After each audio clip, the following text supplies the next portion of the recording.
नमस्कार, मैं डॉक्टर रक्षा मेहता आपके अपने चैनल हिंदी भाषा ज्ञान में आप सभी का स्वागत करती हूँ।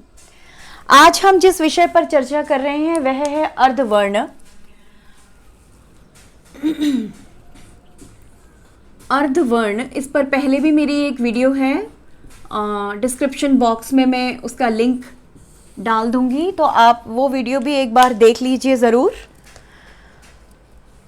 तो मानक हिंदी के अनुसार अब जैसे हमें लिखना है वृद्धि, तो पहले वृद्धि इस प्रकार लिखा जाता था, लेकिन अभी ऐसे नहीं लिखा जाता है।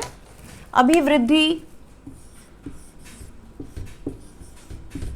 इस प्रकार लिखा जाता है, द आधा और ध पूरा। तो पहले वाली भी अगर आप मेरी वीडियो देख लेंगे तो ये ज़्यादा स्पष्ट हो जाएगा आपको। तो इस प्रकार लिखा जाता है वृद्धि, है ना। या कुछ और लिखना है, मान लीजिए अद्वैत लिखना है, तो पहले इस प्रकार लिखा जाता था, किंतु अब लिखा जाता है अद्वैत, आधा द वै त, इस प्रकार। मतलब अब जो संयुक्ताक्षर हैं उन्हें इस प्रकार संयुक्त रूप में लिखने की परंपरा नहीं है मानक हिंदी के अनुसार। इस प्रकार उनको अलग करके लिखा जाता है। लेकिन आज भी कुछ लोग, चाहे बड़े हों चाहे बच्चे हों, इसे लिखते हैं। तो ऐसा नहीं है कि इस तरह लिखेंगे तो आपके अंक कटेंगे, किसी भी चीज़ में आपको अंक मिलेंगे, लेकिन जो लिखने का तरीका है वो बिल्कुल गलत हो जाता है।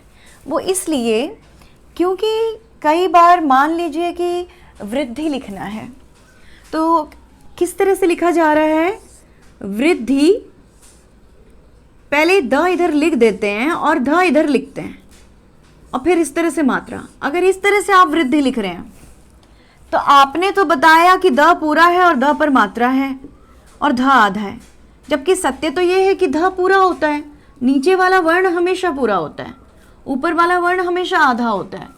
जब ये पूरा है और इस पर ई की मात्रा है, ऐसे लिखते हैं तो समझ में आता है कि ये पूरा है और इधर मात्रा है।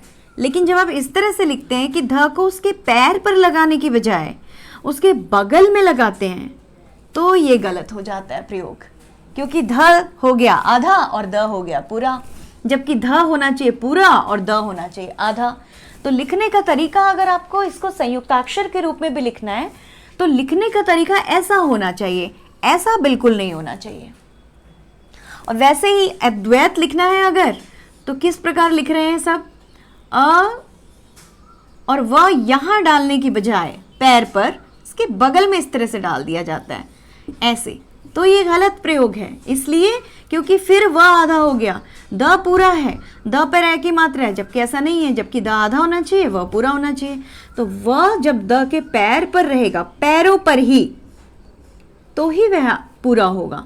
जब वो पैर से हटकर इधर द के पेट के पास आ जाएगा तो फिर वो आधा दिखेगा, वो आधा लगेगा, लगेगा नहीं, वो आधा ही है। इस तरह से आप लिखेंगे तो इस तरह से नहीं लिखा जाता, इस तरह से लिखा जाता है। लेकिन अगर आप पुराने प्राचीन ढर्रे पर चलकर लिखना चाहते हैं तो फिर ये तरीका बिल्कुल भी नहीं है, तरीका ये है लिखने का। तो ये दोनों शब्द, ऐसे बहुत सारे शब्द हैं, इन्हें आप ध्यान से देखिए और ध्यान से देखकर आप समझिए कि लिखने का तरीका कैसा होना चाहिए, ताकि अगर आप संयुक्ताक्षर को अलग करके न लिखें, संयुक्त रूप में ही लिखें, तो सही लिखें, गलत ना लिखें। आशा है कि अब आप लिखने का सही तरीका समझे होंगे। अगर समझे हैं तो कृपया मुझे टिप्पणी बक्सा में लिखकर अवश्य बताइए। अपने मित्रों, संबंधियों, जानकारों के साथ साझा कीजिए।